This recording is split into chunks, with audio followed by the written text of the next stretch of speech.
কবিতার নাম ময়লা সাপ। কি মজা কি মজা, মেহমান আসছে আজ মোদের বাড়িতে, তাই আমার ভালো লাগছে খুশিতে। আজ বিকেলে ফুপু আসবে, এই প্রথম আমাদের বাড়িতে। আম্মুজি, বাড়ির সব ময়লা ঝেড়ে মুছে সাফ করো তাড়াতাড়ি। সব জিনিস রাখো গুছিয়ে, সব ঠিক করে রাখো সাজিয়ে। তা না হলে ফুপু ভাববে কি। আম্মুজি হেসে বললেন, হ্যাঁ বাবা, বাড়ির সব ময়লা ঝাড়ছি আর সব জিনিস সাজিয়ে গুছিয়ে রাখছি।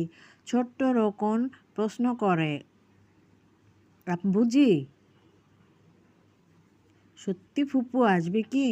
আব্বুজি হেসে বললেন, জি আব্বুজি। এটা উম, কবিতার নাম সাফ, ময়লা সাফ। রোকনকে উদ্দেশ্য করে হয়তো বা ওর ফুপি লিখছে।